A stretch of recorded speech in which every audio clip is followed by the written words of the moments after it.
Frères et sœurs bien-aimés, la liturgie de la parole est une catapulte. En effet, comme l'écrivit un jour le prophète Isaïe, la parole du Seigneur est tombée sur Israël. Elle est comme un projectile qui laisse une trace au lieu d'impact. Les mots qui sortent de la bouche de Dieu marquent en profondeur notre histoire, personnellement comme croyants et collectivement comme peuple. Le message est fort, percutant, évangélique. Pourtant, Jésus, notre Maître, aujourd'hui ne nous sert rien qui soit doucereux, mièvre, facile, guilleret. Il parle de la persécution des chrétiens, de son Église stigmatisée mais toujours baignée, quoique suppliciée, dans l'amour et la vie éternelle du Père. J'insiste, le discours du Seigneur aujourd'hui est particulièrement solennel. Mais c'est vrai qu'il faut gratter un petit peu, si je puis dire, pour mesurer à quel point c'est vrai, sérieux et actuel. Les paroles du Seigneur ont toujours été vraies. Ça a toujours été juste, ça a toujours été bien vu, ça a toujours été bien dit. Et c'est à nous, aujourd'hui, que ces paroles s'adressent. Ne craignez pas les hommes. Ne craignez pas ceux qui tuent le corps sans pouvoir tuer l'âme. Craignez plutôt celui qui peut faire périr dans la géhenne l'âme aussi bien que le corps. L'excellent chapitre 10 de saint Matthieu, d'où est extrait ce passage, conserve les instructions du Christ aux apôtres envoyés en mission, et à la lumière des paroles qui précèdent, comme de celles qui suivent, celles que nous venons d'entendre, il est bien évident que Jésus parle ici des contradictions, des coups durs, des persécutions qui s'abattront sur les siens. C'est beau, le Seigneur voit, le Seigneur connaît d'avance les chemins de croix où marcheront les siens jusqu'à la fin des temps. Et il nous dit de ne pas craindre. Pourtant, beaucoup parmi les siens, à vrai dire ils sont innombrables, ont été privés de liberté, emprisonnés, mis à mort à cause de lui. On a entravé leur corps, on a tué leur corps, mais leur âme était libre, mais leur âme était sauve. Ils ont été sauvés. Ne craignez pas. Le démon ne veut pas seulement notre peau. Notre peau l'intéresse assez peu, à vrai dire. Il veut notre âme. Il veut que notre âme se déchire elle-même et qu'elle se jette, désespérée ou monstrueusement bouffie d'orgueil, dans la géhenne de feu. En URSS, le système concentrationnaire, comme vous le savez, a fait des millions de morts, des millions de malheureux. Il fallait démolir l'homme s'opposant à l'ordre nouveau. Il fallait faire périr la foi qui gâchait tout, le sel de la terre. Par exemple, ce qu'on a appelé l'expérience Pitești, je ne sais pas si vous connaissez, en Roumanie, s'employait à décérébrer les détenus, seuil après seuil, seuil franchi après seuil franchi, de soi-disant purification en purification, on les faisait devenir à leur tour tortionnaires et bourreaux de leurs codétenus. Il fallait trahir les siens, donner des noms, renier Dieu, s'accuser de toutes sortes de crimes, finalement être sadique et torturer son ami le plus proche comme preuve de notre rééducation. Là-bas, les hommes devenaient des ombres. L'historien François Furet estime que c'est l'une des pires expériences de déshumanisation qui ait jamais existé, l'enfer. L'enfer comme seuls les démons infestant les hommes savent le faire. Des hommes, des femmes, des jeunes ont été marginalisés, martyrisés, jetés, oubliés à jamais dans les boyaux de systèmes politiques fondés sur le mensonge, régnant par la peur et antéchrist à mort. Faire périr l'âme, c'est la vider de son Dieu, ou plutôt c'est faire en sorte qu'elle se vide elle-même de Dieu, soit par peur, soit par honte, sous la contrainte ou par facilité. Comme je l'avais écrit dans mon journal de confinement, homme ou femme, l'âme raclée, vidée de la Trinité. Voyez ces peaux étirées sur les chevalets du tanneur, c'est leur vision de l'homme. Et cet être sans âme, sans vie, est soi-disant le surhomme transcendant le christianisme obsolète. Perdre notre âme pour sauver notre peau. Perdre la vie divine pour préserver la vie du corps, voilà ce que Jésus nous dit aujourd'hui qu'il faut craindre. Il est sans concession, sachant bien sûr que lui seul juge. Alors vous me direz, tout cela n'est pas bien gai, hein. Et vous aurez raison. Mais tout cela est grand et tout cela est vrai. Tout cela est aussi le théâtre d'un amour dingue. Un amour dingue pour le Christ et pour ceux qui nous font du tort. Il m'arrive régulièrement, j'imagine que ça ne vous a pas échappé, de parler de ce genre de sujet, de parler des ténèbres qui s'amoncellent, des épreuves qui viennent. Et je prends le risque d'agacer. Je prends le risque d'agacer, quand bien même ce serait, comme aujourd'hui, pour mastiquer avec vous le pain de la parole qui est tel qu'il est et que le Christ nous donne à manger.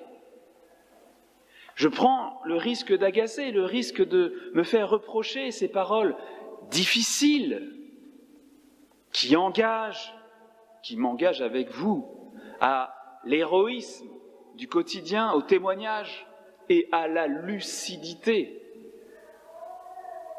Moi, dit Jérémie, j'entends les calomnies de la foule, dénoncez-le, allons le dénoncer celui-là, l'épouvante de tous côtés. C'est pour se moquer de lui, de Jérémie et de ses propos pas rigolos, qu'on pointait Jérémie du doigt, lui là, l'épouvante de tous côtés, lui là, l'homme qui voit partout la terreur. Et il fallut bien du courage, une foi très grande, à cet homme pour persévérer dans une prédication prophétique. Et cette foi de Jérémie s'exprime magnifiquement aujourd'hui dans notre texte. C'est à toi, Seigneur, guerrier redoutable, que j'ai remis ma cause. Si je vous parle ainsi, régulièrement, aujourd'hui, c'est pour prévenir, vous alerter, vous éveiller encore, vous préparer, mes amis, à ce qui ne manquera pas d'arriver tôt ou tard, parce que c'est écrit, parce que les saints apôtres et évangélistes l'ont dit, parce que le catéchisme de l'Église catholique a fidèlement consigné que l'Église passera par une épreuve finale qui ébranlera la foi de nombreux croyants. La persécution frappera encore le projet d'apporter aux hommes une solution apparente à leurs problèmes au prix du reniement de la vérité du Christ atteindra le comble. Oh, rassurez-vous, hein. Les totalitarismes athées du XXe siècle ne ressurgiront probablement pas dans leur forme terrifiante que l'on sait, quoique. Mais il y a d'autres menaces plus perfides encore. Et je ne parle pas de la folie meurtrière de ceux qui sont prêts en France à égorger des catholiques sur l'autel parce qu'ils refusent de proclamer la foi musulmane. Ces criminels-là ne sont pas à craindre, dit Jésus. Ils ne tuent pas votre âme.